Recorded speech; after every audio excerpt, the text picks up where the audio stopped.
আসসালামু আলাইকুম প্রিয় দর্শক, অন্য মঞ্চের আলাপচারিতায় আপনাদের সকলকে স্বাগত জানাচ্ছি।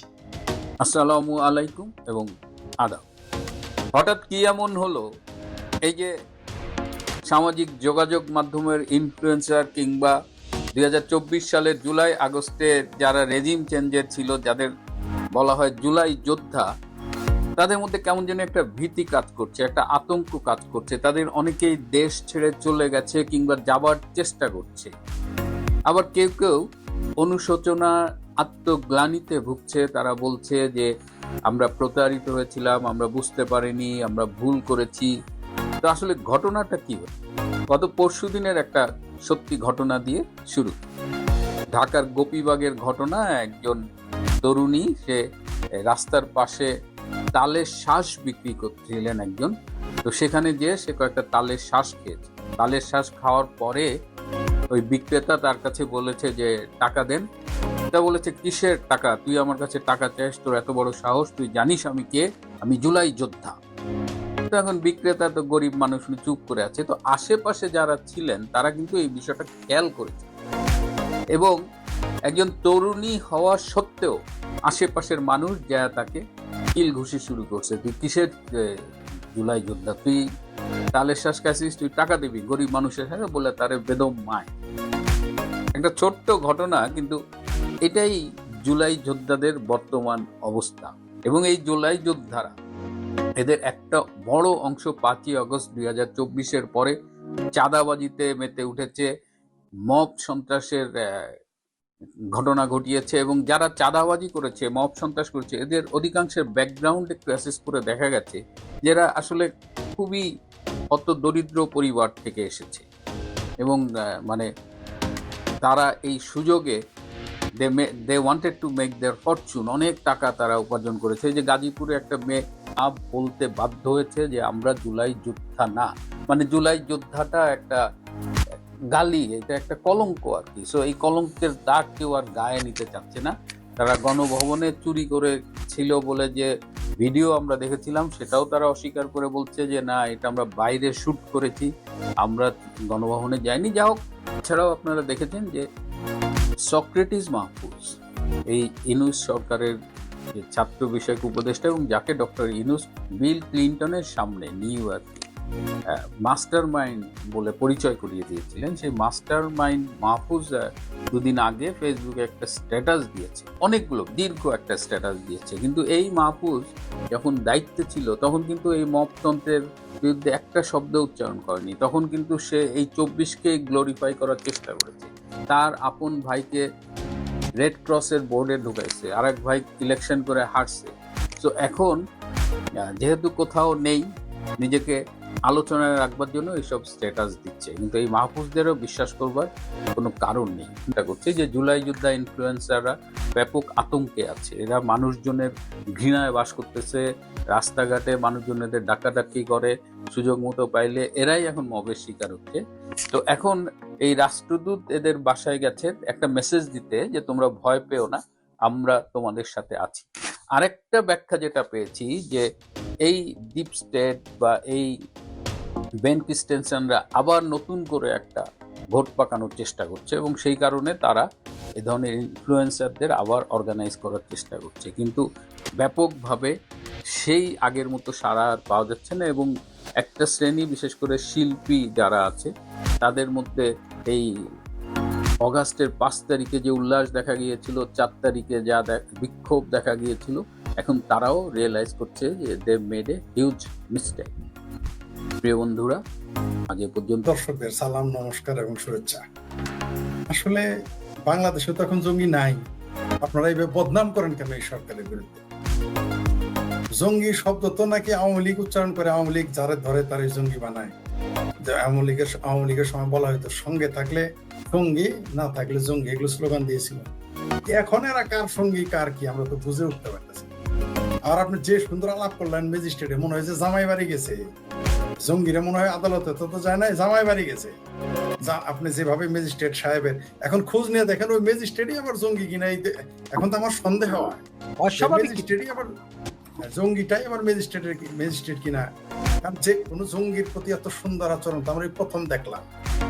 যারা নিজেরা বলতেছে তারা জঙ্গিবাদে ট্রেনিং দিয়েছে, তারা গাজওয়াতুল হিন্দ করার জন্য ট্রেনিং নিচ্ছে। কমব্যাট ফাতা নাম দিয়েছে, ইংরেজি আর আরবি মিলে কমব্যাট ফাতা। ফাতা নাম দিলে তারা খুব আরাম পায়, কারণ ফাতা নাম আসছে আপনার কাশ্মীর থেকে আর আসছে আপনার গাজা থেকে, এই জন্য এরা খুব আরাম পায় ফিলিস্তিন থেকে। তো এরা খুব ভালো লাগে, এরা জজবা পায়। তো বাংলাদেশে তো জঙ্গি নাই। সিঙ্গাপুর যে জঙ্গি বলে পাঠাইলো, সিঙ্গাপুরের নামে তারা মিছিল করে না কেন? আমার ভাবির পোলারা রাজুতে আয় বলে না কেন? চামড়া নাই পীর, তার দরবার, বাইতুল মুকাররম, বামপন্থীরাও মিছিল করে না কেন এই জঙ্গিদের বিরুদ্ধে? যে জঙ্গি শব্দ কেন বললো বলে না কেন তারা? অদ্ভুত ব্যাপার। এর আগেও আমরা শুনেছি যে ইসরায়েলের রাষ্ট্রদূত, যিনি ভারতে রয়েছেন এবং দক্ষিণ এশিয়া বিষয়ক স্বার্থ তিনি দেখেন ইসরায়েলের, তিনি বলেছেন বাংলাদেশে হামাসের ঘাঁটি আছে। একটু শব্দটি দেখি নেই কাউকে প্রতিবাদ করতে, একটা শব্দ শুনি নেই। বুঝলাম না, না সরকার কিছু বললো, না জামাত কিছু বললো, না সিংহ বামেরা কিছু বললো, না আমার ভাবির পোলারা কিছু বললো, কেউ কিছু প্রতিবাদ করে নাই। কেউ শব্দটি করে নাই যে হামাসের ঘাঁটি নেই। তার মানে কি তাহলে ইসরায়েলের সেই রাষ্ট্রদূতের কথাই ঠিক, বাংলাদেশে জঙ্গি হামাসের ঘাঁটি আছে? জঙ্গি হামাসেরা তো গাজা ছেড়ে দিচ্ছে, তারা কি এখন বাংলাদেশে ফিরতেছে? সম্ভবত সেই সিমটম গুলোই আমরা সিঙ্গাপুর থেকে দেখলাম। এবং অদ্ভুত ব্যাপার, এরা ওই সরকার কিন্তু এও বলেছে যে এরা যে কোনো সময় যে কোনো জায়গায় হামলা করতে পারে। এই কথাটা বলে দিয়েছে সিঙ্গাপুর সরকার।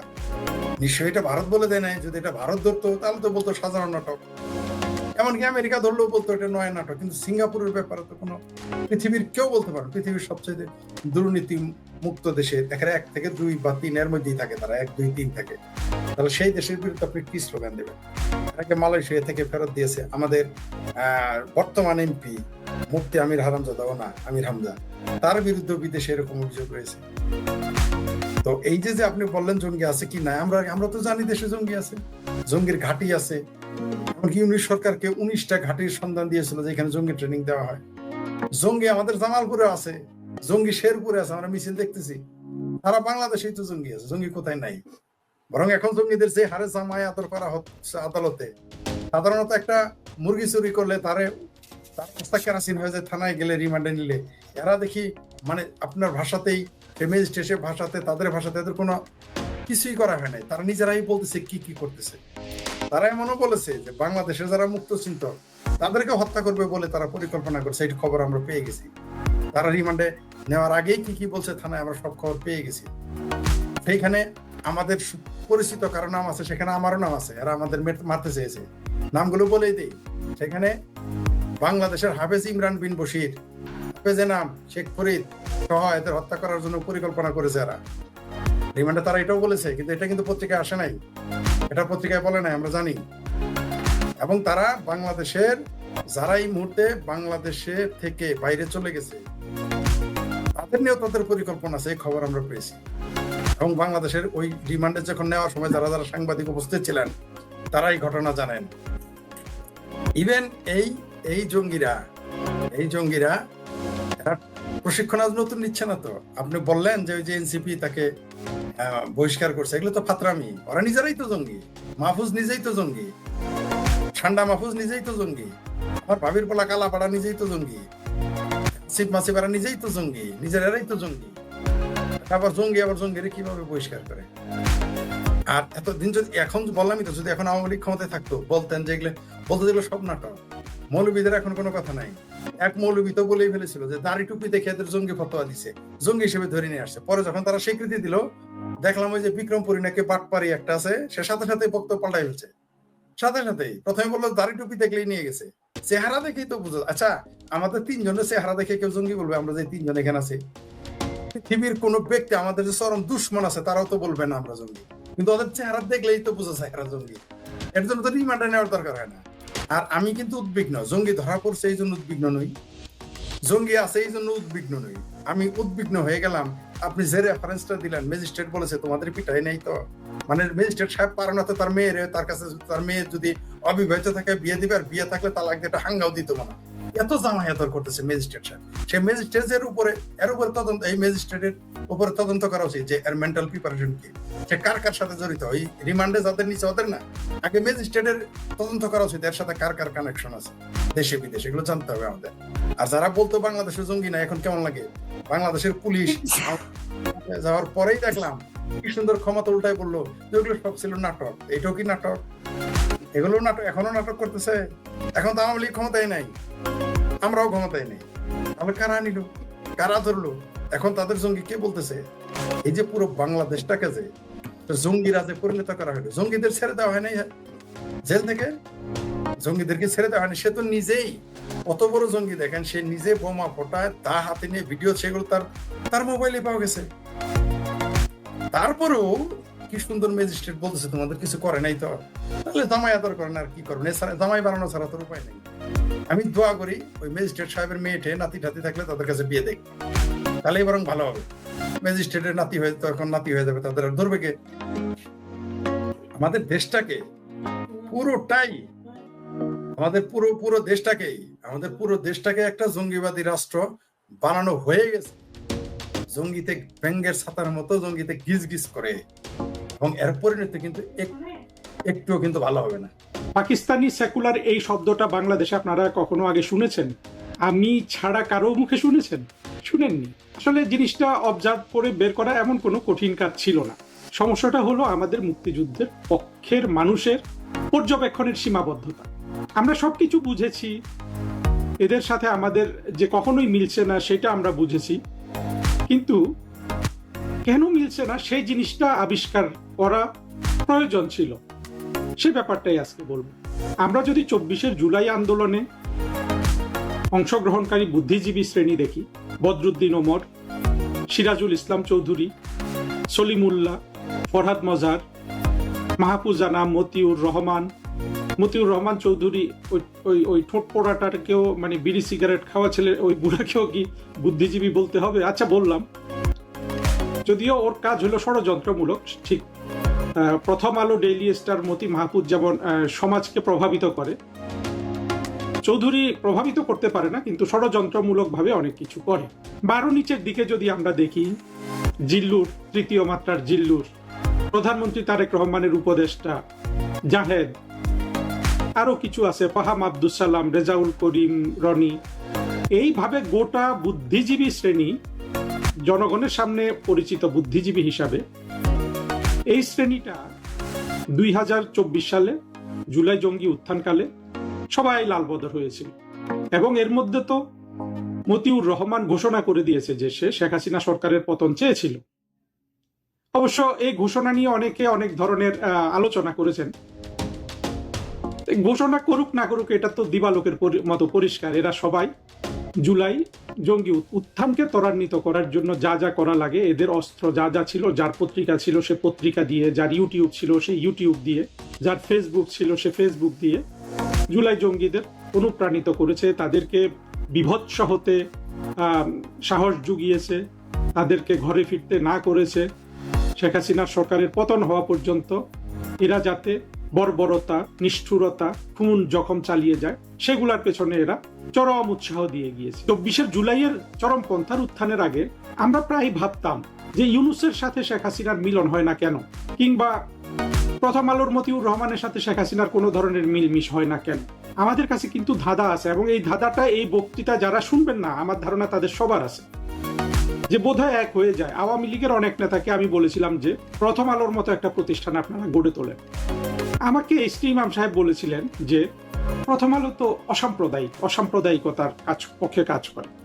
উনি বরং ওনার নেত্রী প্রথম আলো সম্পাদকের সাথে যে দুইজনের মধ্যে যে বিভেদ, সেটাকে উনি পছন্দ করতেন না, এসটি ইমাম সাহেব। আসলে মূল সমস্যাটা কোথায় সেটা আমি অনেকবার বলেছি, কিন্তু আজকের আলোচনাটা বিশেষভাবে করছি আপনাদের জন্য। সেটা হলো, দেখুন যে নামগুলো বললাম এরা সবাই পাকিস্তানির আগে যেটা বলতে হবে, এরা সবাই সেকুলার, সবাই নাস্তিক, কিন্তু এরা পাকিস্তানি কেন? আমাদের যে সাধারণ একটা ধারণা ছিল যে একটা মানুষ যদি অসাম্প্রদায়িক হয় তাহলে সে বাংলাদেশি হবে, বাঙালি হবে। এই ভুল ধারণা নিয়ে আমরা কিন্তু 1972 সাল 71 সাল থেকে আমরা চলে এসেছি। যখনই মতিউর রহমানের সাথে আওয়ামী লীগের দ্বন্দ্ব দেখেছি, আমরা ভেবেছি যে আওয়ামী লীগ রং, মতিউর রহমান রাইট, মাহফুজানাম রাইট, আওয়ামী লীগ রং। আমরা এইভাবে সাধারণ ভাবনাগুলা ভেবেছি। আসলে আমরা কেউ এদের মগজের মধ্যে ঢুকতেই পারিনি। সত্য কথা হলো এরা ধর্মনিরপেক্ষ, সেকুলার এবং বেশিরভাগ নাস্তিক ইত্যাদি হওয়া সত্ত্বেও এরা মনে প্রাণে মুসলিম সাম্প্রদায়িক। এই সাম্প্রদায়িকতাটা এসেছে আপনার 1947-এর দেশভাগ থেকে। দেশ যখন ভাগ হয়ে গেছে হিন্দু মুসলমানের ভিত্তিতে, তখন সেই মুসলমানগুলাও কিন্তু হিন্দু ঘৃণা, ভারত ঘৃণা পোষণ করে মুসলিম রাষ্ট্র চেয়েছিল। আর এই ঘৃণাটার জন্য যে এই মুসলমানগুলা তাদের বাবা মা দোষী তা না, এটা হলো ভারত উপমহাদেশের ইতিহাসের জন্য দায়ী। এই ইতিহাসটা কি? ইতিহাস হলো এই দেশটা হিন্দুদের দেশ ছিল, এখানে মুসলমানরা এসছে, নানান তর্ক আছে কিভাবে এসছে, কিভাবে এটা ছড়িয়েছে, উদারতা দিয়ে ইসলাম ধর্ম ছড়াতে পারে, তলোয়ার দিয়ে ছড়াতে পারে, কোনোটাই আসলে গুরুত্বপূর্ণ না। আপনি আজকে চিন্তা করুন, আপনার যে আজকে বাংলাদেশ একটা মুসলমানের দেশ, মনে করেন এখানে নতুন একটা ধর্ম আসলো, এসে আপনার অর্ধেক মানুষকে সেই ধর্মে নিয়ে গেল, আপনার একটা ক্ষোভ থাকবে না? ভীষণ বড় ক্ষোভ হয়ে যাবে। ঠিক একই ক্ষোভ কিন্তু হিন্দুদের আছে মুসলমানদের বিরুদ্ধে। আবার রক্তের সম্পর্কে এরা কিন্তু ভাই ভাই, এরা একই জায়গার রক্ত, 4 পুরুষ 5 পুরুষ আগে দেখা যাবে যে রক্তে মিলও আছে। মিল একটু কম থাকতে পারে, কারণ হিন্দুদের আবার যে প্রথা ছিল, কাস্ট প্রথা, এই কাস্ট ওই কাস্টের সাথে মিশবে না, কিন্তু পাশের বাড়ির লোক তো, এখনো তো পাশের বাড়ির লোক। 47-এর দেশ বিভাগে ভারতের জাতীয় নেতাদের অবিমৃষ্যকারিতা, অদূরদর্শিতা, এগুলোর কারণে এই ভারত রাষ্ট্রটা ভাগ হলো। এর মধ্যে যে মুসলমানের ছেলেটা নাস্তিক ছিল, বা যে মুসলমান নাস্তিকের ছেলে মুসলমান নাস্তিক, এরা সবাই কিন্তু পাকিস্তান চেয়েছে, কারণ সাংস্কৃতিক ভাবে সে মুসলমান, বিশ্বাসের জায়গায় সে হয়তো সেকুলার বা নাস্তিক। এই যে পাকিস্তান চাওয়া, এই যে এত বড় একটা মানুষের আপনার তালিকা দিলাম, বদরুদ্দিন উমর, সিরাজুল ইসলাম চৌধুরী, আব্দুল্লাহ আবু সাইদ, মাহফুজ আনাম, মতি, আরো যারা আছে, এই লোকগুলো উত্তরাধিকার সূত্রে যেই স্বপ্ন বহন করেছিল যে একটা মুসলমান দেশে তারা বসবাস করবে হিন্দুবিহীন রাষ্ট্রে, সেই স্বপ্ন তাদের থেকে গেছে। সেই স্বপ্ন থাকার কারণে পাকিস্তান যখন ভেঙে যায় 1971 সালে, এদের কলিজাও ভেঙে গেছে, এদের হৃৎপিণ্ড ভেঙে চূর্ণ বিচূর্ণ হয়ে গেছে। ফলে এরা যেই কোনোভাবে বাংলাদেশকেও পাকিস্তানের চেহারায় দেখতে চায়। এই পাকিস্তানের চেহারার বিরোধী কোনো রাষ্ট্র যদি আপনি আধুনিক উদার গণতান্ত্রিক রাষ্ট্র তৈরি করতে চান, এটা তারা রেসিস্ট করে। তারা রেজিস্ট করে তাদের বুদ্ধিমত্তা দিয়ে। এরা যেহেতু সব বুদ্ধিজীবী, এরা বুদ্ধিজীবিতা দিয়ে রেজিস্ট করে। এরা আবার যেহেতু নিজেরা সেকুলার এবং নাস্তিক, এরা ঠিক সরাসরি জঙ্গিদের সাথে যেতে পারে না, জঙ্গিদের সাথে এদের দূরত্ব আছে সেটা বোঝানোর এরা চেষ্টা করে। কারণও আছে, জঙ্গিরা তো এদেরও খুন করে ফেলবে। আমরা একটা খুন দেখেছিও, এই যে সাম্প্রতিক কালে যে নাস্তিকটা মারা গেল, পাকিস্তানি সেকুলার নাস্তিক অধ্যাপক আবুল কাশেম ফজলুল হক, আপনারা দেখেছেন না? তার ছেলেকে জঙ্গিরা মেরে ফেলেছে, কিন্তু সে জঙ্গিদের ক্ষমা করে দিয়েছে। অর্থাৎ তার ছেলে হারানোর বেদনা, আমি বলছি না যে এই বেদনাটা তার কম না, এই বেদনা তার মোটেও কম নয়, কিন্তু এই ছেলে হারানোর বেদনা তার যত গভীর, তার চেয়েও বেশি গভীর তার পাকিস্তান হারানোর বেদনা। ফলে সে যাদের পাকিস্তান তাকে পুনরুদ্ধার করে দিতে পারবে বলে মনে করে, সেই জঙ্গিরা যখন তার ছেলেকে খুন করে, ছেলেটাও নাস্তিক হতে পারে, আমি জানি না ছেলেটা, এই লোকটা নাস্তিক আমি জানি, ছেলে কি ছিল জানি না, ছেলে আবার নাস্তিকদের বইটই প্রকাশ করতো, সেক্ষেত্রে ধারণা করা যায় যে ছেলেটাও উদার ছিল। ফলে যেহেতু জঙ্গিরা আবুল কাশেমকে তার পাকিস্তানটা উদ্ধার করে দিতে পারবে, সেই জন্য আবুল কাশেম জঙ্গিদেরও তার সন্তান তুল্য মনে করে, আর তার নিজের সন্তান তো সন্তানই। এক সন্তান যখন আরেক সন্তানকে খুন করে, পিতা কি চায়? পিতা কি যেই সন্তান খুন করলো তার ফাঁসি চায়? বেশিরভাগ ক্ষেত্রে কিন্তু চায়, পিতৃ স্নেহটা থেকে যায়। কিন্তু আবুল কাশেমের ক্ষেত্রে আমরা দেখলাম যে তার পিতৃ স্নেহ জঙ্গিদের প্রতি যতটা, এমনকি ততটা তার নিজের ছেলের প্রতিও। চিন্তা করতে পারেন কি গভীর মানসিক বই করলে এই পাকিস্তানি সেকুলাররা আছে। পাকিস্তানি সেকুলার পাকিস্তান চায়, একটা অসাম্প্রদায়িক উদার গণতান্ত্রিক রাষ্ট্র চায় না। একইভাবে দেখুন, মতি মাহফুজের যে অফিস জঙ্গিরা পুড়িয়ে দিল, প্রথম আলো, ডেইলি স্টারে, আমরা দেখেছি মতিউর রহমানকে ক্যান করে বলতে যে এখানে একটা চরমপন্থার উত্থান হয়েছিল। কিন্তু আসলে কি এই মতি মাহফুজের কণ্ঠে আপনারা সেই ধরনের, ধরেন আওয়ামী লীগ যদি অফিসগুলো পুড়িয়ে দিত, যেই প্রতিক্রিয়া মতি মাহফুজ থেকে আপনারা পেতেন, সেই প্রতিক্রিয়া কি জঙ্গিরা তাদের অফিস পুড়িয়ে দেওয়ার কারণে আমরা পেয়েছি? পাইনি তো। কারণ হলো মতি মাহফুজ দুইজনই ওই স্বপ্ন দেখে যে তার যে স্বপ্নের পাকিস্তান, এটা তাকে পুনরুদ্ধার করে দিতে পারে পিনাকি এবং ইলিয়াস। ফলে পিনাকি আর ইলিয়াস মতি মাহফুজের অফিস পুড়িয়ে দেওয়া সত্ত্বেও ওদের প্রতি রাগ ক্ষোভ কিন্তু তার সেই পর্যায়ে প্রকাশিত হয় না যে পর্যায়ে প্রকাশিত হতো যদি আওয়ামী লীগ বা মুক্তিযুদ্ধের পক্ষে শক্তি এই মতি মাহফুজের অফিস জ্বালিয়ে দিত।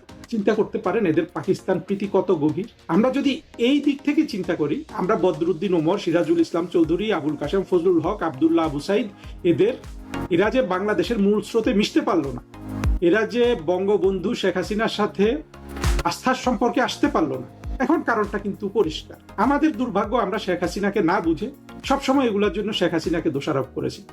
আমরা কিন্তু এই পাকিস্তান সেকুলারদের মানসিকতাটা কখনো ব্যবচ্ছেদ করিনি, কিন্তু ভবিষ্যতে আমাদের এই শত্রুগুলোকে এখনই চিহ্নিত করে রেখেছি আমরা। এদের দ্বারা আমাদের কোনো উপকার হবে না।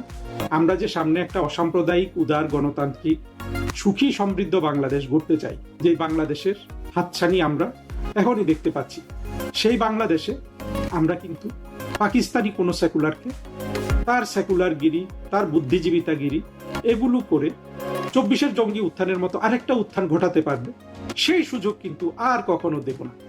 বাংলাদেশের পক্ষ থেকে বাংলাদেশের পররাষ্ট্র প্রতিমন্ত্রী শামা ওবায়েদ তিনি আজকেও শেখ হাসিনা নিয়ে কথা বলেছেন। তিনি বলেছেন যে যথাযথ প্রোটোকল যেটা আছে এবং ভারতের সঙ্গে বন্দি বিনিময় চুক্তি যেটা আছে সেইটাকে ধরে শেখ হাসিনাকে ফেরানোর জন্য সার্বিক চেষ্টা করা হচ্ছে। আমি একটু জানতে চাই, শেখ হাসিনা যে ভারতে আছেন উনি কি মর্যাদায় আছেন? উনি কি ওখানে বন্দি মর্যাদায় আছেন নাকি অন্য কোনো মর্যাদায় আছেন? অনেকে বলেন যে উনি ভিভিআইপি মর্যাদায় আছেন এবং তার সেখানে অবস্থান, ইভেন একটা ধোঁয়াশা উঠেছে যারা জুলাইয়ের পক্ষের লোক বাংলাদেশে, তারা বলছে যে শেখ হাসিনাকে দেখা যায় না, শেখ হাসিনা শুধু মিডিয়াতে বক্তব্য দেয় কারণ তাকে এক প্রকার গৃহবন্দী করে রেখেছে। আমি বিষয়টা বিস্তারিত আপনার কাছ থেকে জানতে চাই, গৌতম লাহিড়ী। ধন্যবাদ। উনি নিরাপদেই আছেন দিল্লিতে এবং যথেষ্ট তাকে সম্মান বা গুরুত্ব দিয়ে রাখা আছে, বিষয়ে কোনো সন্দেহ নেই। তার স্ট্যাটাস যদি বলেন, তিনি যেদিন ভারতে এসেছিলেন সেদিন তিনি তার বিরুদ্ধে কোনো অপরাধের কোনো মামলা বা অভিযোগ কিছুই ছিল না। তিনি একজন রাজনৈতিক নেত্রী এবং প্রধানমন্ত্রী ছিলেন, যার জীবন সংশয় ছিল। সেই কারণে তাকে, এবং ভারতের দীর্ঘদিনের বন্ধু, যে কারণে ভারত তার প্রতি এরকম একটা বন্ধুসুলভ আচরণ দেখিয়ে তাকে এখানে আশ্রয় দেয় এবং বাংলাদেশের সেনাবাহিনীর হেলিকপ্টার, বিমানে চেপেই তিনি এসছেন। ভারতের সেনাবাহিনীর এ ব্যাপারে কোনো ভূমিকা ছিল না। তিনি একজন অতিথি হিসেবেই আছেন এবং অতিথি হিসেবে আছেন অবশ্যই, যেহেতু সাবেক প্রধানমন্ত্রী, সে কারণে তার যেটুকু যা নর্মাল প্রোটোকল বা নিরাপত্তা এবং সেই হিসেবে এখন যদি বলেন যে কিছু কিছু রাজনৈতিক নেতা আওয়ামী লীগের, তারা সম্প্রতি যে দেখা করেছেন, কথা বলেছেন, তাদের কাছে ভারতীয় নিরাপত্তা রক্ষীরাও নাকি মন্তব্য করেছেন উনি আমাদের কাছে এখনো প্রধানমন্ত্রী। এখন সেই রকম মর্যাদায় তাকে রাখা আছে এবং এটা আছে নিঃসন্দেহে পরীক্ষিত বন্ধু এবং ভারতের সঙ্গে যে সম্পর্ক ছিল বাংলাদেশের, তার সম্পূর্ণ যে আজকে যে ভিত্তি তৈরি হয়, যে ভিত্তিটা বঙ্গবন্ধু শুরু করেছিলেন, কিন্তু সেটাকে একটা উন্নত শিখরে নিয়ে যাওয়া, যে কারণে সম্পর্কটার নাম দেওয়া হয়েছিল it's a strategic relation beyond strategic relation, মানে স্ট্র্যাটেজিক রিলেশনেরও ঊর্ধ্বে, যাকে সাদা বাংলায় বলা হতো সোনালী অধ্যায়। আর আপনি যে দ্বিতীয় প্রশ্নটা করলেন সেটা হচ্ছে যে বন্দি বিনিময় চুক্তি। আপনাদের দেশের গণ্যমান্য যারা মন্ত্রী, পড়াশোনা করেছেন সকলেই বন্দি বিনিময় চুক্তিটা তারা আশা করি পড়েছেন এবং আমি অনুরোধ করব না পড়লে তারা আবার পড়ে নিন, দেখবেন তাতে কতগুলো ধারা লেখা আছে। স্পষ্টত একটা ধারা আছে যে কারোর যদি কোনো প্রাণ সংশয় থাকে তাহলে তাকে ফেরত দেওয়া হয়। ভারত কিছুকাল আগে পর্তুগাল থেকে এক কুখ্যাত অপরাধী আবু সালেমকে ভারতে প্রত্যর্পণ করিয়েছিল, এখানে এনেছিল, কিন্তু ভারতকে প্রতিশ্রুতি দিতে হয়েছিল যে তাকে ফাঁসি দেওয়া যাবে না এবং তার নির্দিষ্ট সময় পর্যন্ত তার বিচার হয়, বিচারে তার যেটুকু সাজা হয় সেই সাজা প্রাপ্ত হন এবং তাই নয়, সাজার পর তার মধ্যে মুক্তি হয়ে গেছে, এখন সাধারণ জীবনযাপন করছে, কিন্তু নজরে আছে ভারত সরকার।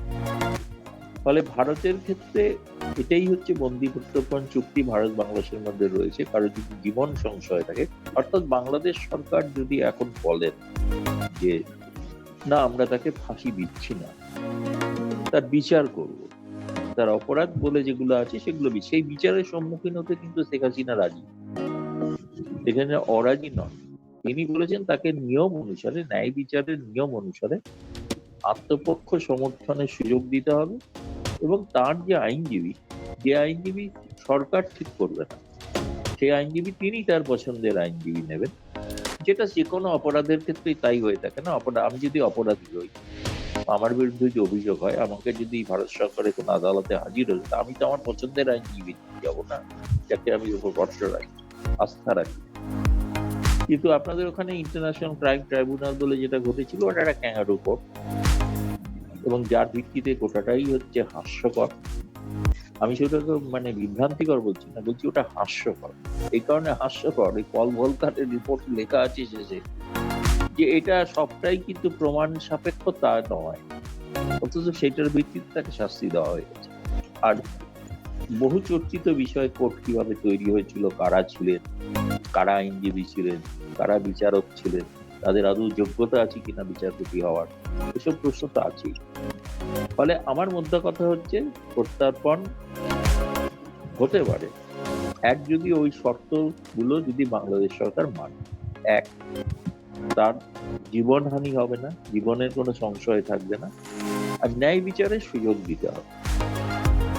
এটা যদি বাংলাদেশ সরকার লিখিতভাবে জানান, তাহলে কিন্তু ভারত সরকারকে বিচার করে দেখতে হতে পারে। আচ্ছা আচ্ছা, মানে বাংলাদেশ সরকার যে লিখিত এরকম কমিটমেন্টে যায়। হ্যাঁ, লিখিত দিতে হবে না, ভারতকে লিখিত দিতে হয়েছিল পর্তুগাল সরকারের কাছে যে আমরা তাকে ফাঁসি দেবো, বিচারে ফাঁসির আদেশ হলেও ফাঁসি দেবো। আচ্ছা আচ্ছা, সেই ক্ষেত্রে শেখ হাসিনার মতামতের একটা বিষয় নিশ্চয়ই থাকবে। শেখ হাসিনার মতামত আছেন, তিনি কিন্তু আপনি হয়তো লক্ষ্য করে দেখবেন যে সম্প্রতি যে সমস্ত তিনি সাক্ষাৎকার দিয়েছেন, তার প্রধান কথাই হচ্ছে তিনি দেশে ফিরতে চান। দেশে ফিরে কি করবেন সেটা তিনি কিন্তু ইন্টারভিউতে বলছেন। তিনি দেশে ফিরে রাজনীতিতে নামবেন, ভোটে দাঁড়াবেন, এসব কথা বলছেন।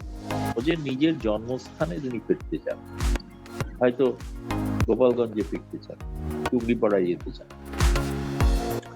কিন্তু ফিরলে তো তাকে এখন বর্তমানে যে অবস্থা রয়েছে, সে অবস্থায় তো এরকম কোনো যদি আলাপ আলোচনা করে কোনো স্থির না হয় যে তাকে একটা যথাযোগ্য মর্যাদা না দিয়ে তাকে সেখানে রাখা, আশ্রয়স্থল দেওয়া, আশ্রয় দেওয়া, এবং তার একটা বিচারের ব্যবস্থা করা, সেটা তো অন্য বিষয়। সেটা তো বাংলাদেশ সরকার এমন তো কোনো কথা কিন্তু বলছে, তারা বলছেন বন্দি প্রত্যর্পণ চুক্তি অনুসারে ব্যবস্থা নেওয়া হচ্ছে, কিন্তু যেটা বলছেন না সেটা হচ্ছে যে আমরা তাকে ফাঁসি দেবো না, সেটা মুখে বলছেন না।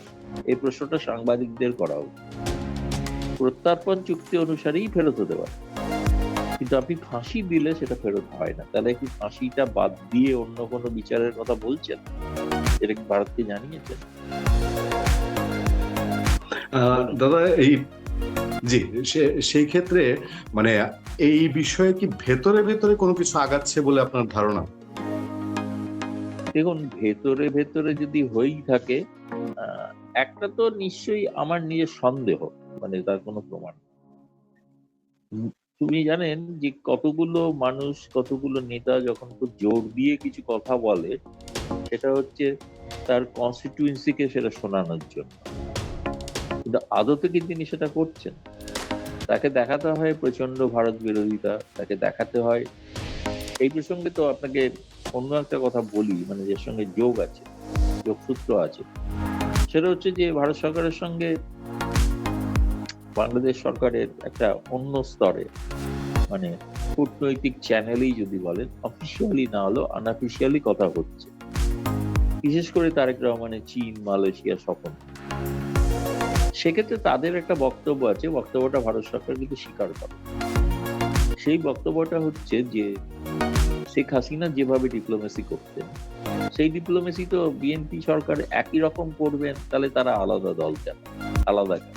শেখ হাসিনা আগে ভারতে গেছেন, পরে চীনে গেছেন, সেক্ষেত্রে ইনি আগে চীনে যাবেন, পরে ভারতে আসবেন, এবং আসতে তাকে হবেই। এ বিষয়ে তিনি যাই করুন, আসতে হবেই, এবং ভারত ছাড়া সম্ভব নয়, ভারতেরও সম্ভব নয়, বাংলাদেশেরও সম্ভব নয়। এগুলো হচ্ছে ওখানকার মানুষকে একটু সন্তুষ্ট রাখার জন্য এসব করা, যেমন একটা ভাব দেখানো যে আমরা, এটা ঘটনা শেখ হাসিনা থেকে ভিন্ন পথে চলছে, সেটা ঠিক কথা। ফলে সেই কারণেই আমরা যেটা শুনেছি পররাষ্ট্র মন্ত্রণালয় থেকে, নিশ্চিতভাবে তারেক রহমান ভারত সফর করছেন, এবং সেটা সময়টা ঠিক হয়নি। কারণ কিন্তু তাহলে এই যে কথা বলছেন, এই কথাগুলো যে ভারত বিরোধী এত কথা কিছু মন্ত্রীরাও বলে, এটা তাদের কনস্টিটিউয়েন্সির জন্য। ভারতেও তো এরকম অনেক মন্ত্রী আছে, অনেক কিছু বলতে হয়, তারা বলেন। সেটা হচ্ছে একটা কনস্টিটিউয়েন্সিকে দেখা আর একটা বাইরে ডিপ্লোম্যাটিক একটা রিলেশন রাখা, দুটো দু স্তরে চলে আসে। ফলে আপনি যেটা বলছেন নেপথ্য থেকে কিছু হচ্ছে, আমি খুব অবাক হব না নেপথ্যে কোনো আলোচনা চলবে। দাদা, আওয়ামী লীগ তো বাংলাদেশের কার্যক্রম সে অর্থে চালাতে পারছে না, এটা আমরা জানি। কিন্তু ভারত থেকে ধরেন শেখ হাসিনা যে ইন্টারভিউ দিচ্ছেন, প্রচুর ইন্টারভিউ, এবং এনডিটিভির মতো চ্যানেলে ওনার ইন্টারভিউ যাচ্ছে, এইটাও কি ভারত সরকারের সাথে কোনো ইন্টারনাল সমঝোতার ভিত্তিতে? কারণ শেখ হাসিনাকে দেখা যায় না, এটা একটা বড় ব্যাপার। এবং তিনি প্রকাশ্যে আসেননি 5 আগস্টের পরে, আর তাকে প্রকাশ্যে আসতে দেখা যায়নি। কিন্তু ইন্টারভিউ গুলো দিচ্ছেন, ইউনূস আমলে তো এগুলো না দেওয়ার জন্য একটা ভারতের কাছে একটা চাপ বলি বা একটা অনুরোধ বলি ছিল। এখন যদিও বিএনপি সরকার সেটা নিয়ে কোনো কথা বলছে না, কিন্তু এর পেছনে কি কোনো আন্ডারস্ট্যান্ডিং আছে ভারতের সাথে আওয়ামী লীগের? আন্ডারস্ট্যান্ডিং বলতে এটুকুই আছে যে তিনি তো অপরাধী নন, তিনি তো বন্দী নন, তাকে তো বন্দী করে রাখা হয়নি। তিনি একজন মুক্ত বাংলাদেশী নাগরিক। হ্যাঁ, এটা ঘটনা। তার জীবনের নিরাপত্তার কারণেই ক্রমাগত আপনি দেখছেন তো যে আপনাদের ওখানে কত কালকে একটা বলেছে কোন একটা জঙ্গি নেতা যে তাকে ওখানে খুন করে দেওয়া হবে।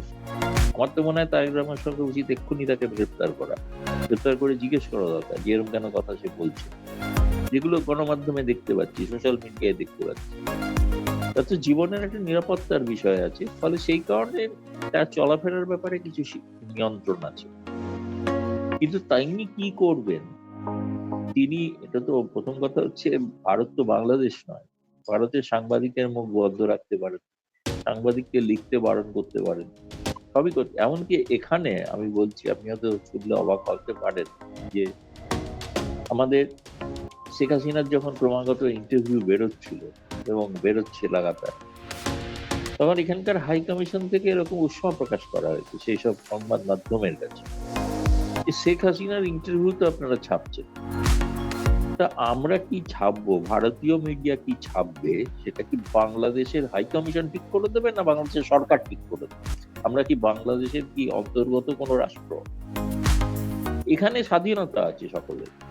তারা, আমরা প্রধানমন্ত্রীরও সমালোচনা করতে পারি, এবং এখানে যারা আছেন তাদের মিডিয়ার কাছে তো শেখ হাসিনা একটা আকর্ষণীয় বিষয়। এখানে তো মিডিয়ার মধ্যে তীব্র প্রতিযোগিতা চলে। আচ্ছা, এনডিটিভি পেলো, আমরা কেন পেলাম না, আমরা কেন পাইনি?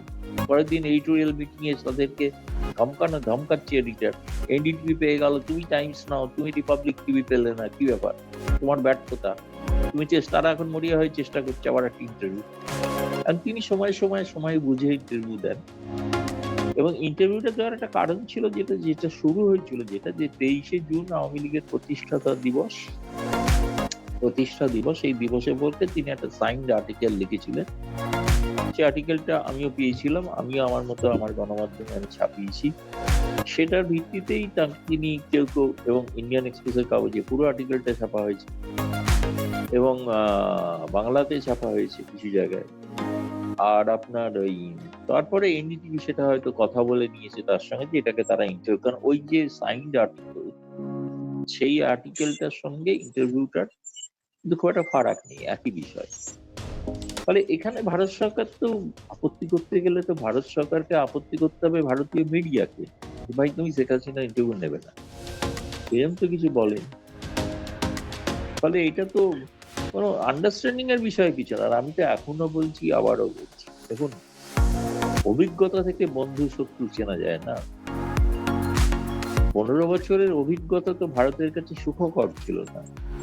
তিনি জঙ্গিদের কড়া হাতে দমন করেছিলেন, বাংলাদেশের জমি ভারত বিরোধী কিছু ব্যবহার করতে দেননি, এবং সেটাকে তারা প্রচার করলেন যে এটাকে ভারতের কাছে বিকিয়ে দেওয়ার বিষয়। কিন্তু একটা হাস্যকর ব্যাপার, এরকম কারণে সেই কারণেই কিন্তু ওই তারেক রহমান সরকার একটু সতর্ক, তার বিরুদ্ধে আবার অভিযোগ না ওঠে যে তিনি ভারতের কাছে আত্মসমর্পণ করছেন। সেজন্য একটু ভারতের ব্যাপারটাকে একটু রয়ে করতে চাই। এটুকুই বলতে পারি।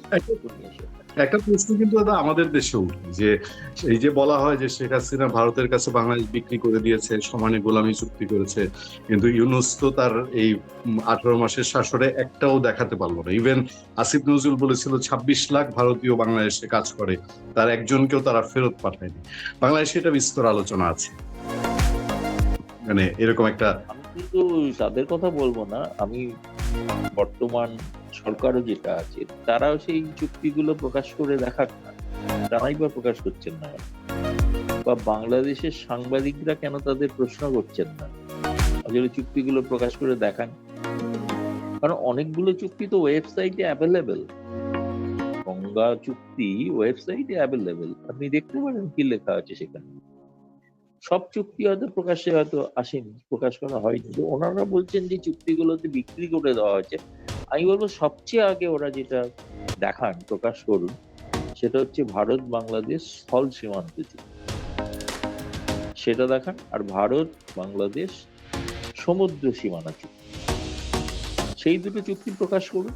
সাহস থাকে যদি, সাহস নেই দেখাতে পারবেন না, কারণ স্থল সীমান্ত চুক্তিতে ভারত 10,000 একর জমি বাংলাদেশকে দিয়েছে।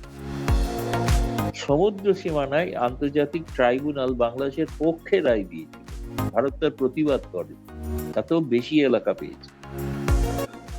ফলে আগে প্রথম উচিত হচ্ছে 1996 সালের গঙ্গা চুক্তি এবং এই দুই স্থল সীমান্ত চুক্তি এবং সমুদ্র সীমানা চুক্তি, যেটাকে মাইল ফলক বলা হয় দু দেশের সম্পর্কে, এই দুটো প্রকাশ করে দেখান এখানে কিভাবে বাংলাদেশকে বিক্রি করে দেওয়া হয়েছিল ভারতের কাছে। দাদা আমি আরেকটা প্রসঙ্গে যেতে চাই, সেটা হলো তারেক রহমান সরকার আসার পর ভারত বাংলাদেশ সম্পর্ক এখনো আমাদের কাছে ঠিক খোলাসা না, যে কোন জায়গাটায় দাঁড়িয়ে আছে একটু বুঝতে, কোথায় মানে চোখ বন্ধ করে বলে দেওয়া যায় হ্যাঁ ভারত বাংলাদেশ সম্পর্ক খুব ভালো বা খুব খারাপ, কোনোটাই কেন যেন বলতে পারছি না। ভারত বাংলাদেশের তারেক রহমান সরকার আসার পর বিপদে ডিজেল দিয়েছে, তেল দিয়েছে, তারপর আপনারা ভিসা উন্মুক্ত করে দিয়েছেন, যেটা বাংলাদেশের মানুষের কাছে সাংঘাতিক প্রত্যাশিত ছিল। এটার প্রমাণ হলো যে প্রতিদিন 1.5 লাখ মানুষ ভিসার অ্যাপ্লিকেশন করছে। আপনারা যে এটা দিচ্ছেন, এটা কি কোনো স্ট্র্যাটেজি আপনাদের, যে না বাংলাদেশ থেকে পাই না পাই কম পাই, অথবা দিয়ে আমরা আগে পথ ক্লিয়ার রাখলাম যে আমরা তো তোমাদের সব দিয়েছি, তোমরা এই করছো? কারণ বাংলাদেশ তো পাকিস্তানের প্রতি অনেক ক্ষেত্রেই, পাকিস্তানের সাথে সম্পর্ক কিন্তু আগের চেয়ে শেখ হাসিনা সরকারের সময় যা ছিল, তারেক রহমান সরকারের সময় তার চেয়ে আরো বেটার জায়গায় পাকিস্তানের সাথে সম্পর্কটা, এবং আপনাদের দু দেশের মধ্যে বীরত্ব সবাই জান। সেক্ষেত্রে এটা দেখুন, এটা ঘটনা, আমরা আগে ভারত বাংলাদেশিদের বছরে 16 লক্ষ ভিসা দিত, আর এখন আমার ধারণা 16 দিনে 16 লক্ষ আবেদন জমা পড়ছে। যারা হুমকি দিয়েছিল, বলেছিল ভারতের ভিসা বয়কট করবে, বাংলাদেশের মানুষকে ধন্যবাদ এবং কৃতজ্ঞতাও জানানো দরকার, তারা সেই চরমপন্থীদের আহ্বান উপেক্ষা করে। এটা একটা বড় সিগন্যাল এই চরমপন্থীদের জন্য। চরমপন্থীদের কেউ কেউ তো আপনার ছবিও দেখেছেন, আবার জামায়াত ইসলামের বাড়ি পরিবাররা হাই কমিশনকে আবেদন করছে তিনি যেন যেতে পারেন মেডিকেল ভিসার জন্য। আমি যদি বলি ভারত এবং পাকিস্তান দুদেশেই, ধরুন যদি বাংলাদেশ সরকারের একটা ঘোষণা করে আপনারা চাইলে পাকিস্তানে যান, সমস্ত ব্যবস্থা করে দিচ্ছে, ভিসা টিসা উন্মুক্ত, আর ভারতে যান, কোনো আপত্তি নেই, আপনি দেখবো কজন পাকিস্তানে যায়, যাবেই না কেউ, যাবেই না কেউ। পাকিস্তান, আচ্ছা পাকিস্তানে গিয়ে করবে কি বলুন তো? পাকিস্তানে গিয়ে জঙ্গিদের হাতে পড়বে, রোজ বোমা বিস্ফোরণে 40 জন মারা যাচ্ছে, আপনার যে প্রাণ সংশয় হবে না তার গ্যারান্টি। ভারতে তো এরকম নিরাপদ যেরকম জায়গা তো পাবেন না, কলকাতা হাতের কাছে, তার ভাষা এক, খাওয়া দাওয়া এক, সংস্কৃতি এক, সেখানে তো মানুষ পাগল যাওয়ার জন্য। আপনাদের ওখানে আগেও ঈদের সময় বা বাড়িতে শাদী হলো, তার বিয়ের বাজারটা হতো কিন্তু কলকাতা। তাহলে এত সস্তায় এত নিয়ে আপনি চট করে, কয়েকদিন আগে তো ফেসবুকে দেখলাম যে একজন লিখেছেন যে আমি মানে বেনাপোল সীমান্তে এলাম, তারপরে ওখান থেকে একটা 20 টাকা দিয়ে অটো রিক্সা ধরে সিএনজি ধরে স্টেশনে এলাম, আর 50 টাকা দিয়ে কলকাতা এলাম, খরচ হলো 70 টাকা। আপনি পাকিস্তানে যেতে পারবেন 70 টাকায়? এইরকম একটা যে সুবিধা, ভৌগোলিক যে সুবিধা, এবং ভৌগোলিক সুবিধার কারণেই কিন্তু বাংলাদেশিদের চাহিদা বাংলাদেশে, আমি বলছি না যে তাদের সকলে ভারতের প্রতি প্রেম জেগে উঠেছে, আমি এরকম বলছি, কিন্তু তাদের যে বাস্তবিক সুবিধাটা, চিকিৎসার জন্য সেখানে উন্নত মানের হসপিটাল রয়েছে, ভালো ভালো ডাক্তার আছে, তাদের কাছে চিকিৎসা করতে গেলে সকলেই, আপনাদের ওখানে যতই স্বাস্থ্য পরিষেবা যাই হয়ে থাক, সবাই চিকিৎসার জন্য বিদেশে যান, আর যাদের অতিরিক্ত অর্থ আছে তারা সিঙ্গাপুর যান, তাই না? আমি শুনিনি কেউ পাকিস্তানে চিকিৎসার জন্য গেছে। আমি এরকম তো কোনো এখনো একটা উদাহরণ বলতে পারবো না চিকিৎসার জন্য পাকিস্তানে গেছে, নেই। এখন জোর করে পাকিস্তান কিছু স্কলারশিপ দিচ্ছে শিক্ষার জন্য। আমি দেখতে চাই কতজন সেই স্কলারশিপ নিয়ে গেলেন। জনা ৫-৬ গেছেন, এটা আমি শুনেছি। কিন্তু পাকিস্তানে যাওয়াটা তো একটা অসম্ভব না, আপনাকে তো অনেক ঘুরপাতে যেতে হবে, বিমান ভাড়া প্রচুর। আর আপনি এখানে পদ্মা সেতু পেরিয়ে যেই আসবেন খুলনা দিয়ে মারতে, ওই তো বললাম ৭০ টাকা খরচা, ৭০ টাকা ভারতীয় মুদ্রা, ৭০ টাকা ভাববেন না, আপনার বাংলাদেশে ১০০ টাকাই দেবে। ১০০ টাকায় আপনি কলকাতা শহরের মধ্যভাগে পৌঁছে যাবেন এবং সেখানে পৌঁছে আপনি বাংলাদেশি রেস্তোরাঁর খাবার খেতে পারবেন। আপনার প্রচুর বাংলাদেশি বন্ধু বান্ধব আত্মীয় স্বজনের সঙ্গে দেখা হয়ে যাবে। এই সুযোগ তো বাংলাদেশিরা নেবেই, খুব স্বাভাবিক। যেটা বন্ধ ছিল, দুর্ভাগ্যজনক বন্ধ ছিল ইউনূসের কারণে। ইউনূসের মতো একজন মানে ফ্যাসিস্ট সরকার বাংলাদেশ তো কখনো দেখেনি, এটা ফ্যাসিস্ট সরকার ছিল। ফলে তাদের যে ফ্যাসিজম, এই কারণে ভারতকে বাধ্য হতে হয়েছিল ব্যবস্থা নেওয়ার। কয়েকদিন আগে তো আপনি দেখেছেন কে জানি না, আমি এখন হাতে পাইনি বইটা, ইউনূস ফাইলস বলে একটা কেউ গবেষণা করে পুস্তক প্রকাশ করেছেন, যিনি ইউনূস সেন্টারে কাজ করতেন। এখন বইটা হাতে পেলে বুঝবো, কিন্তু বইটা যথেষ্ট খরচ করে করেছেন এবং শুনলাম প্রচুর দামও বেশি অনেক। তো এখন দেখা যাক, বইটা হাতে পেলে দেখবো কি লেখা আছে তাতে। তো সুতরাং এই লোকটি তো বাংলাদেশের অর্ধেক সর্বনাশ করে গিয়েছেন। এখন বাকিটা চেষ্টা করছেন তারেক রহমান সরকার কি করে স্বাভাবিক পথে ফেরা যায় এবং ভারতের সঙ্গে সম্পর্ক তারা। তারেক রহমানের সম্পর্কে আমার তো একটা কথা খুব বলতে আমি বাধ্য হচ্ছি এবং বলবো, সেটা হচ্ছে তিনি কিন্তু খুব সংযমী কথাবার্তা, তিনি কিন্তু খুব বেশি কথা বলেন এবং এখনো আমি তার মুখ থেকে কোনো বিতর্কিত মন্তব্য, না বাংলাদেশের অভ্যন্তরীণ বিষয়, না বহির্বিশ্বের কোনো সম্পর্কের বিষয়, অত্যন্ত মেজার্ড কথা বলেন এবং যেটা কিন্তু একটা রাষ্ট্রনেতার পক্ষে শোভনীয়। এবং ফলে তিনি কিন্তু একটা, আমি বলবো তাকে নানা চাপের মধ্যে আছেন, ফলে সেই কারণে হয়তো তাকে অনেক কিছু সহ্য করতে হচ্ছে, কিন্তু তবুও এখন তার কিন্তু শতগুণ কিন্তু সম্মান এবং শুভেচ্ছা বহু মানুষের থেকে পেয়ে যাবেন তিনি, সমর্থনও পাবেন যদি তিনি ওই প্রথম শুরু করুন ওই সাংবাদিকদের পরিবারদের মুক্তি দিয়ে বা তাদের সহায়তা করে। এটা যদি করতে পারেন, আমি বলবো যে কেবলমাত্র বাংলাদেশ, ভারতের সাংবাদিকরাও তার নামে জয় করবে যদি তিনি সাংবাদিকদের মুক্তি দেন। নিশ্চয়ই এটা একটা আমরাও তো দেখি, কারণ যারা আছে জেলে সবাই আমাদের হয় কলিগ আর নাহলে খুব কাছের মানুষ, এবং যেই অভিযোগে ওনাদেরকে বন্দি করে রেখেছে, যে হত্যা মামলায় বন্দি, এইটা বাংলাদেশে মনে হয় পাগলও বিশ্বাস করে না। আদালতে আছে বিষয়টা, কিন্তু এটা কি কারো পক্ষে এটা বিশ্বাস করা সম্ভব না যে ওনারা হত্যাকাণ্ডে জড়িত। না, এটা তো একমাত্র এটা রাজনৈতিক সিদ্ধান্ত, যে সিদ্ধান্তটা এটা মূলত জামায়াত ইসলামী চরমপন্থাদের, কারণ এরা প্রত্যেকেই আওয়ামী লীগ পন্থী হতে পারেন, আওয়ামী লীগের হয়ে হয় জয়গান গুণগান গেয়েছেন, কিন্তু প্রচন্ড নিন্দা করেছেন, যার সে হচ্ছে ইউনূসের নিন্দা করেছেন, প্রকাশ্য সাংবাদিক বৈঠকে করেছেন। আচ্ছা, আমার মতে ইউনূস তো ধরুন, ইউনূসের কাছে প্রমাণিত হয়ে গেছে না, তথ্য এসে চোর, চোরকে চোর বলার কিন্তু অপরাধ তো নয়, মুশকিল, সঠিক কথাই বলেছিল, কিন্তু তার হয়ে তাকে তো সাপোর্ট করার কিছু দরকার নেই। দ্বিতীয় কথা হচ্ছে যে এই জামায়াত ইসলামী বা চরমপন্থা, তাদের বিরুদ্ধে এরা সোচ্চার ছিল, হ্যাঁ, সেই কারণে তারা আওয়ামী লীগের পক্ষে হয়তো হয়ে গিয়েছিল, কিন্তু আওয়ামী লীগ নয়। আমাদের বহু সাংবাদিক আছে, তারা, আমি জানি, নিজে বহু প্রোগ্রাম করেছি একসাথে, তারা আওয়ামী লীগের শেখ হাসিনা সরকারের বহু সিদ্ধান্তের সমালোচনা করে, আদালতের সামনে থেকে মূর্তি সরিয়ে দেওয়া, শিক্ষা পাঠ্যক্রমে পরিবর্তন করা, হেফাজত ইসলামীর চাপে পড়ে বহু কিছু পরিবর্তন ঘটানো। যেসব সাংবাদিকরা জেলে আছেন তারা বলেছিলেন আমার সামনে একটা প্রোগ্রাম, একদিন শেখ হাসিনাকে এর জন্য পস্তাতে হবে। শেখ হাসিনা তো পস্তালেনি, কিন্তু পস্তাচ্ছেন তারাও। তাদেরকে এই কারণে দালাল, খুন এসব বলে কোনো লাভ নেই। এই লাভ নেই কারণ এটা কেউ, কোনো সাংবাদিক, আপনি যারা ওখানে মুখ খুলতে পারছেন না সাংবাদিকরা, তারাও বিশ্বাস করে।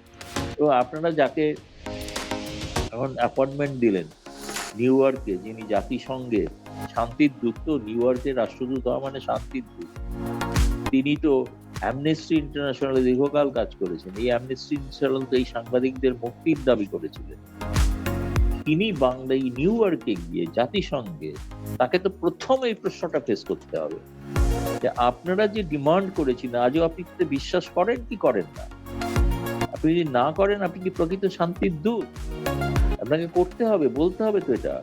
শুনুন, বাংলাদেশি সাংবাদিক ওখানে নাই বা ধরল, এখানে আমাদের ভারতীয়, অভারতীয় বহু সাংবাদিক আছে, বহু মানবাধিকার সংগঠন আছে, তারা তো এই প্রশ্নটা তাকে করবে যে আপনার কাছ থেকে আপনি আশা করি যে স্টেটমেন্ট করেছিলেন তার বাস্তবায়নের জন্য আপনি কি করছেন, আপনি তাতে বিশ্বাস করেন কি করেন?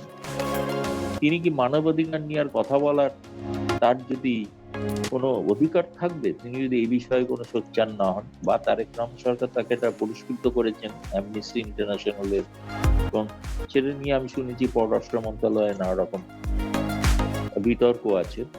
আপনাদের কোন একটা গণমাধ্যম লিখেওছে এই বিষয়ে দীর্ঘ। যাই হোক, ভবিষ্যতে হয়তো আরো কিছু জানা যাবে, দেখা যাবে।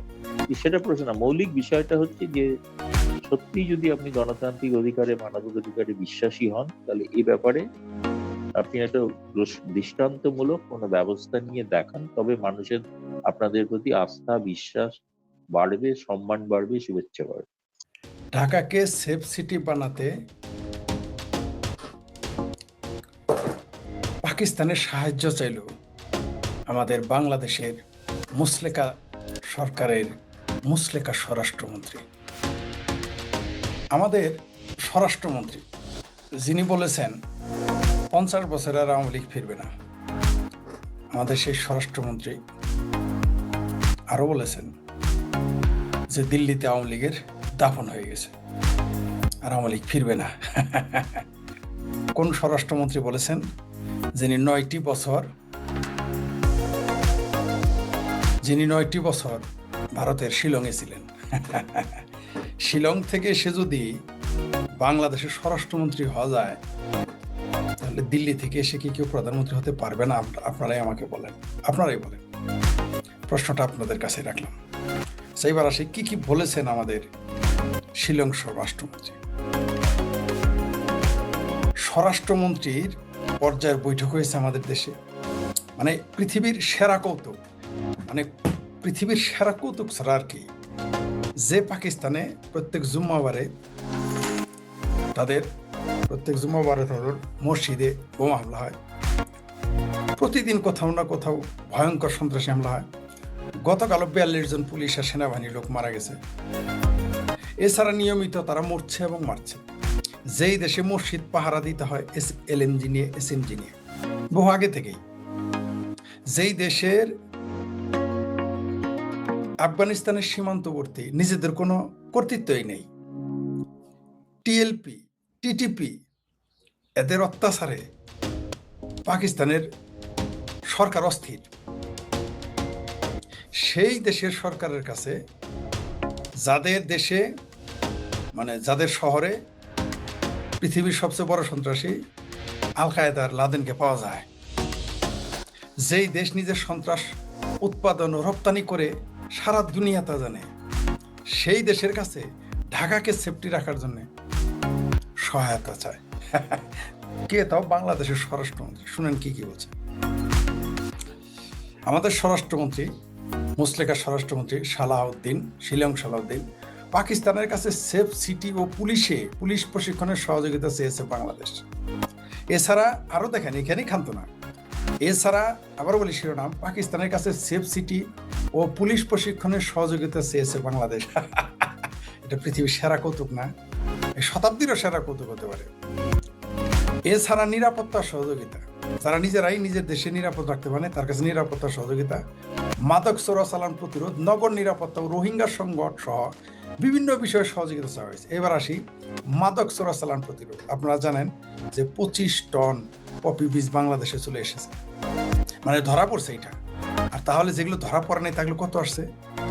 যে দেশ আফিমের বীজ বিক্রি করে সেই দেশের কাছে এরা সহযোগিতা চায়। বলেন এখন কি করবেন? আর কিছু করার আছে? বলেন কিছু চাওয়ার পাওয়ার আছে কিনা বলেন, আপনাদের বলেন। কি বলবো আর, কি আর বলবো, আপনারাই বিচার করেন। মাদক চোরাচালান প্রতিরোধ হাস্যকর ব্যাপার। পাকিস্তানের আইএসআই সারা জীবন আফগানিস্তান থেকে এই আফিম এনে বিক্রি করেছে। সেই পাকিস্তানের কাছ থেকে চাচ্ছে মানে মাদক প্রতিরোধ, নগর নিরাপত্তা। মানে পাকিস্তানের গোয়াই খালে আর বিলে, তার নগরের নিরাপত্তায় খালে বিলে এক পয়সার ভরসা নাই। যেই দেশের সেনাবাহিনীর লোকজন হেলিকপ্টার ছাড়া চলে না, ভয় সেনাবাহিনী লোক। বেলুচিস্তান থেকে যারা আসে ঊর্ধ্বতন কর্মকর্তা সবাই বিমানে আসে, কেউ রেলে বা রোডে আসে না, কারণ জানে যে তাদের অবস্থা খারাপ, তাদের কোনো নিরাপত্তা নাই, নিজেরাও জানে। আর সেই নগরের কাছে, সেই নগরের যে যার নিজের নগরের নিরাপত্তা নাই, তার কাছে ছিল নিরাপত্তা। হাসবো না কাঁদবো। এবার আসেন রোহিঙ্গার সংকট। এটা কোথায় করেছে জানেন? যুক্তরাষ্ট্রের নিউ ইয়র্কে জাতিসংঘ সদর দপ্তরে গত মঙ্গলবার অনুষ্ঠিত 2 দেশের স্বরাষ্ট্রমন্ত্রী পর্যায়ে বৈঠকে এসব আলোচনা হয়। কোন দেশ? বড় ভাই পাকিস্তান, ছোট ভাই পূর্ব পাকিস্তানের আলোচনা হয়েছে। মজার বিষয় হলো যে রোহিঙ্গার সংকট নিয়ে আলোচনা। আচ্ছা, পাকিস্তান বাংলাদেশের রোহিঙ্গার সংকটে কি করতে পারবে? আমার বোধে আসে না। মানে একটা কমন সেন্স দরকার। পাকিস্তান বাংলাদেশের রোহিঙ্গার সংকটে কি করতে পারবে? এটার বার্মা, চায়না, বাংলাদেশের বিষয়। কারণ চায়নার সাথে এই বার্মার যারা এদেরকে বিদায় করেছে, বার্মা চায়নার সাথে তার সম্পর্ক ভালো। তারপরে চায়নার সাথে আলাপ করেন। রোহিঙ্গা সংকট নিয়ে আলোচনা। কি আলাপ? কোন রোহিঙ্গা? এই রোহিঙ্গাদের যদি শেখ হাসিনা জায়গা না দিত, তখনই শেখ হাসিনা সরকার পতন ঘটে যাইত। এই বাংলাদেশের মানুষ তখন বলছে মুসলমান ভাই ভাই, মুসলমান ভাই ভাই, জায়গা দিতেই হবে। সবাই গেছে। আমরা গণজাগরণ মঞ্চের পক্ষ থেকে প্রথম মিছিল করেছিলাম, আমার স্পষ্ট মনে আছে। গণজাগরণ মঞ্চ মিছিল করার পরে আমরা নাইপির মিছিল করেছিল। সবার আগে গণজাগরণ মঞ্চ মিছিল করছিল। এবং আওয়ামী লীগ, বিএনপি, জাতীয় পার্টি সবাই চাইছিল রোহিঙ্গারা বাংলাদেশে আসুক, কমিউনিস্ট পার্টি সহ। এখন রোহিঙ্গা আসার পরে কেমন লাগে? জমে গেছে না খেলা? এই রোহিঙ্গারা সারা পৃথিবীতে যেখানে যায় গাদ্দারি করে, যে নিজের দেশের প্রতি গাদ্দারি করেছে, অন্য দেশের প্রতি গাদ্দারি তো করবে। এরা দেখবেন খালেদা জিয়া, জামাত, বিএনপি এদের সমালোচনা করে না। আমি 3 দেশের রোহিঙ্গার সাথে আমার দেখা হয়েছে। এরা তো জানতো না, এরা বুঝে না আমি বাংলাদেশি। এরা বাংলাদেশ শেখ হাসিনাকে গালাগালি করে। আওয়ামী লীগ, আচ্ছা ওরা কেমনে জানলো? ওরা এই শিখাটা শিখাইলো কে? অথচ শেখ হাসিনা সরকার এদের জায়গা দিছে। এদের শিখাইলোটাকে যে শেখ হাসিনাকে গালি দিতে হবে। আর এদের কথা কি বলবো? আচ্ছা, আরেকটা ভারত প্রসঙ্গে আসতেছিল যে ভারতের মুসলমানরা কিভাবে, ওটা আরেক পর্বে অন্য বিষয়ে আলোচনা করবো, আসতেছি একটু করে, আবার 1 ঘন্টা পরে আসতেছি লাইভে। আচ্ছা, রোহিঙ্গার সংকট এরা কি করতে পারবে? 70,000 রোহিঙ্গাদের পাসপোর্ট দিয়েছে বাংলাদেশ সরকার। সৌদি আরবের কানমলার ডর ইউনিট সরকার দিয়ে দিয়েছে। সেটার প্রতিবাদ কেন করলো না এই সরকার? বাংলাদেশের কোনো চিঙ্কুবাম। আচ্ছা, ধরেন 7 জন ভারতীয়কে যদি নাগরিকত্ব দিত বাংলাদেশ, এতক্ষণ কি হইতো? কিয়ামত হয়ে যেত। বা 7 জন রোহিঙ্গা হিন্দুদের নাগরিকত্ব দিত বাংলাদেশে, কিয়ামত হয়ে যেত পাসপোর্ট দিলে। রোহিঙ্গা হিন্দু বাংলাদেশে 200 পরিবার মাত্র, তাদের খাবার পর্যন্ত দেয় না, ঠিক খাবার দেয় না। কয় ভারত চলে যাও, খাবার দেয় না। আর বাংলাদেশে অফিসিয়ালি ডিক্লেয়ার্ড 70,000 রোহিঙ্গাকে পাসপোর্ট দিয়েছে সৌদি আরবের কথায়। কি বুঝলেন? এদের সৌদি আরবকে নিয়ে গেল। বাংলাদেশ থেকে সৌদি আরব কিভাবে গেল আমাকে বুঝাই বলেন। 70,000 রোহিঙ্গা। এরা নাকি গরিব, এদের নাকি টাকা পয়সা নেই, এরা নাকি না খায় মরে। তাহলে 70,000 এই রোহিঙ্গা কেমন সৌদি আরব গেল? 5 লক্ষ 6 লক্ষ টাকা নিচ্ছে, কেউ যেতে পারে নাই। বাংলাদেশের তো অসংখ্য মানুষের সাধ্য নাই 5 লাখ 6 লাখ 7 লাখ টাকা দিয়ে সৌদি আরবে যাবে। এরা কেমনে গেল ভাই? এদের থেকে সুদে টাকা দেয় নাই, এরা থেকে জমি বেছে নাই, কেউ এদের জামিন হয় নাই, এরা বিয়ে আঙ্গাও করে নাই, গেল কেমনে? আর সৌদি আরবের কথা 70,000 রোহিঙ্গাকে পাসপোর্ট দিল বাংলাদেশ। কেন দিল? সংসদে আলোচনা হয়েছে বা পত্রিকায় কলামে সমালোচনা হয়েছে। বাংলাদেশে কোনো বুদ্ধিজীবীর বিরোধিতা করেছে? করে নাই। বাংলাদেশের কোনো আইনবিদের কথা বলেছে? ও সৌদি আরব যখন ঘাড়ে ধরবে তখন কোনো সমস্যা নেই, তখন সার্বভৌমত্ব নষ্ট হয় না।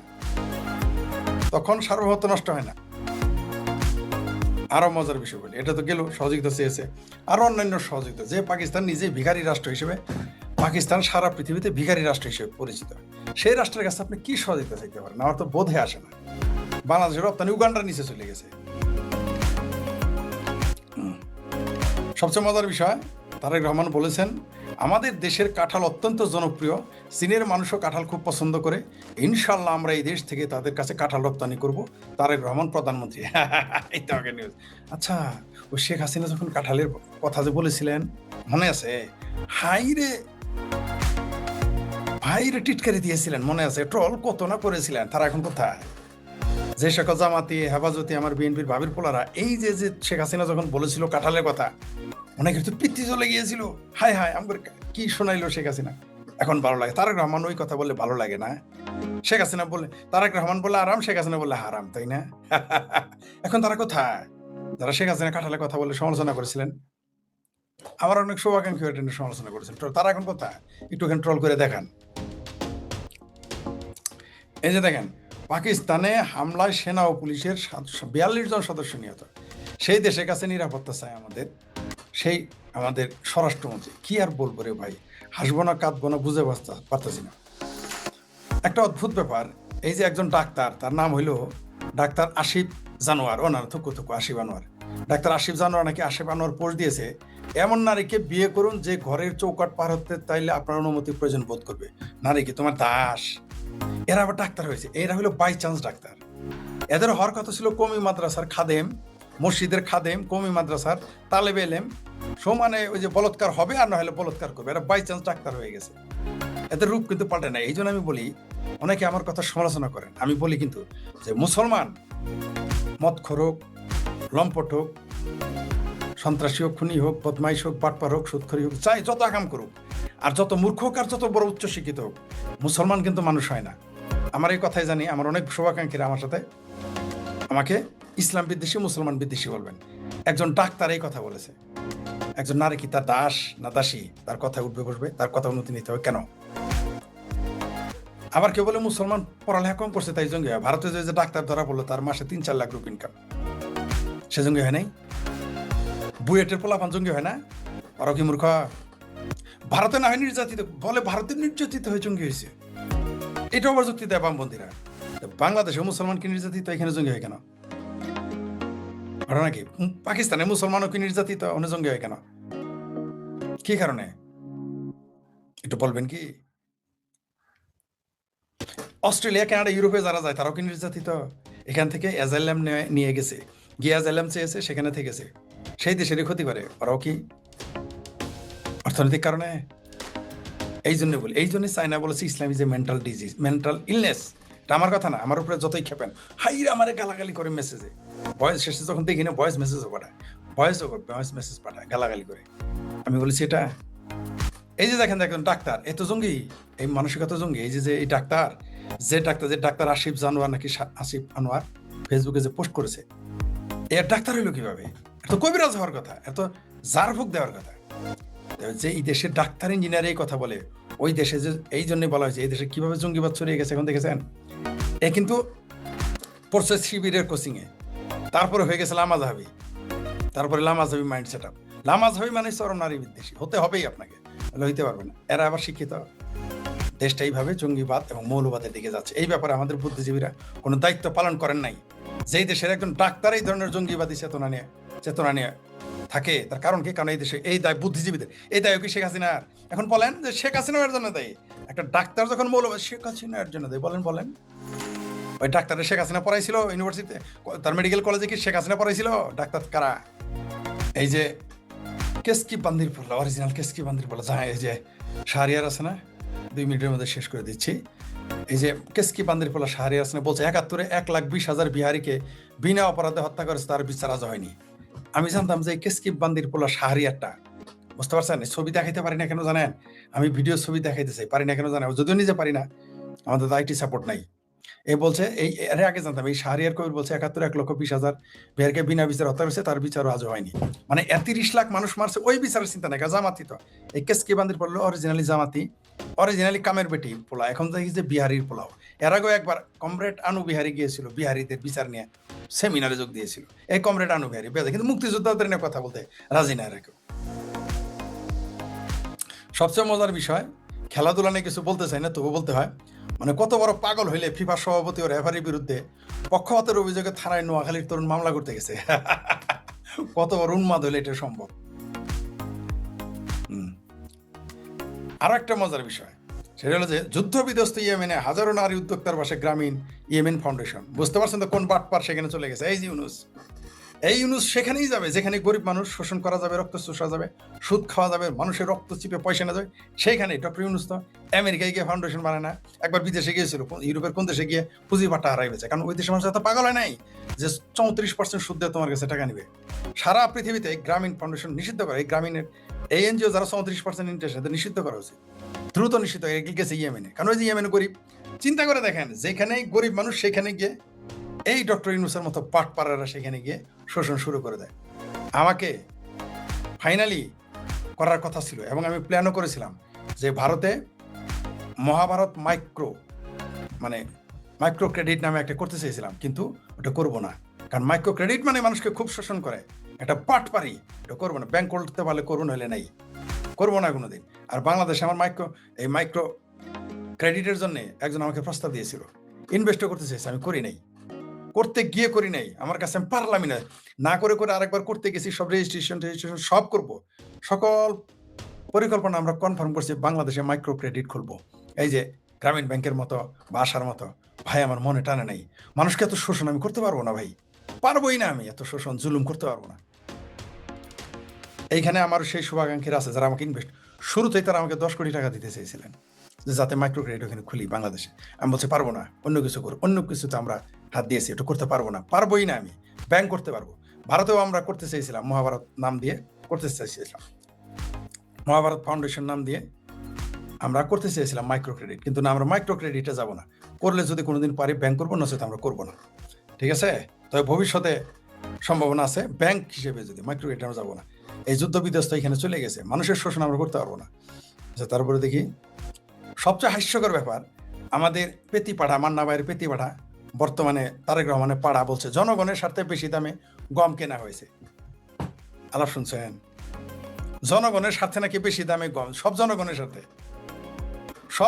স্বার্থে, মানে মৌলবীরা যেমন সব ইসলামের স্বার্থে, যা করে আর ইসলামের স্বার্থে, এমনকি তারা বলৎকার করে সেটাও নাকি ইসলামের স্বার্থে, তারা ছিনতাই করে সেটাও নাকি ইসলামের স্বার্থে, তারা চুরি ডাকাতি করে সেটাও নাকি ইসলামের স্বার্থে, তারা মিসকিনগিরি করে সেটাও নাকি ইসলামের স্বার্থে। এই ওই রকম একটা ফটো, আবার ফটো, এটা তারা বলতে পারে না। এই বাটপার বলে ফেলছে, এই যে নেশৌরি জায়েদ বলছে যে জনগণের স্বার্থে বেশি দামে গম কেনা হয়েছে। কত বড় বাটপার, কত বড় মিথ্যুক ধোঁকাবাজ। মনে রাখো জায়েদ পাড়া এবং তাদের সমর্থকেরা, এই সরকার কিন্তু চেঞ্জ হবে তখন যখন দাম বেশি আসবে। আমি শেখ প্রতিনিধি এটা বলবো, এইটাই কোট করে বলবো, জনগণের স্বার্থে বেশি দামে তেল কেনা হচ্ছে, জনগণের স্বার্থে বেশি দামে বিদ্যুৎ কেনা হচ্ছে, জনগণের স্বার্থে বেশি দামে আমদানি করা হচ্ছে। আমিও শেখ প্রতিনিধি এই কথাটা বলবো, সেই সুযোগ আমার একদিন কিন্তু আসবেই, আসতেছে খুবই শীঘ্রই এবং আসবেই। মনে রাখো জাহিদ পাড়া, তোমার এই কথাটা মনে রাখলাম। আর যারা এই জামাত, শিবির, হেফাজত, বাবিরপোলা, বিএনপি যারা আছো, এটাও মনে রেখো সোনার চানেরা, এটার কিন্তু প্রতিবাদ করে নাই, তোমার সরকার এই কথা বলছে, তোমার সরকার উপদেষ্টা, আমরাও এই কথাটাই বলবো। মানে বাংলাদেশ আওয়ামী লীগের যে কি উপকার করতেছে এরা, বুঝতে পারছেন? অদূর ভবিষ্যতে মানে প্রত্যেক কথার জবাব থাকবে, অর্থাৎ দেশে যাই ঘটুক রেডিমেড জবাব। এরা আইন শৃঙ্খলার অবনতি ঘটলে কি বলতে হবে, এদের ভাষা কোট করলেই হবে। সব সরকার কোনো সুবিধা, যেমন ওই যে আরেক বাটপার আছে না একটা, ওই যে গান গায়, কি যেন নাম, দেখতেছে মানুষের চেহারা নিয়ে কিছু বলতে চাই না, ওই যে একটা আছে না গান গায়, সায়ান নাকি ফায়ান, গান গায় না, সে বলেছিল যে 5,000 কোটি টাকা দুর্নীতি করলে কি সমস্যা, দ্বারা। কত বড় বাটপার, আবার বামপন্থী, কত বড় বাটপার, 5,000 কোটি টাকা দুর্নীতি করলে কি সমস্যা জুলাই যোদ্ধাদের। মানে সে নিজে বলছে আমি যদি 5,000 কোটি টাকা দুর্নীতি করি কি সমস্যা জুলাই যোদ্ধাদের, তারা দেশের জন্য কিছু করছে, মনে যেন থাকে। আমিও বলবো যে 1,000 কোটি টাকা যদি দুর্নীতি করি তোমাদের কি সমস্যা সিংহবামেরা, তখন যেন চেও চেও পেও পেও করো না ভাইরা আমার, তখন যেন চেও চেও পেও পেও করো না, এই কথাগুলো যেন মনে থাকে। এগুলো এই জন্য বলে রাখতেছি রেকর্ড। এইবার পশ্চিমবঙ্গ দেশ শেষ করি, আর 1-2 মিনিট আমি বলছি, ভাবছিলাম 20 মিনিটে শেষ করবো। মহান কমরেড গরুখোর বিকাশ ভট্টাচার্য বলেছে এনকাউন্টার হলে ইসলামী সংস্কৃতি। বিকাশ রঞ্জন ভট্টাচার্য, এনকাউন্টার কি? ইসলামী সংস্কৃতি। কি মুসলমানেরা, কিছু তো বলো না এখন, এটা কি ইসলামিক সংস্কৃতি তাহলে মেনে নিয়েছে? পশ্চিমবঙ্গের মুসলমানরা এখন কোথায়? টিপু সুলতান মসজিদের ইমাম কোথায়? এখন ইমাম বুখারি কোথায়? কে? এটা যদি শুভেন্দু অধিকারী বলতো যে এনকাউন্টার হচ্ছে ইসলামিক সংস্কৃতি, এটা কমরেড এই যে চিঙ্কু বাম, জালিয়াত বাম, বিকাশ রঞ্জন ভট্টাচার্য না বলে যদি ওই শুভেন্দু অধিকারী বলতো, তাহলে এতক্ষণ কিন্তু ভারতের মুসলমান একযোগে প্রতিবাদ করতো, বাংলাদেশ থেকে মিছিল হইতো। ছি ছি ছি ছি, এই যে এনকাউন্টার মারামারি কোনাগুনি, এটাকে ইসলামিক সংস্কৃতি কেমনে হলো?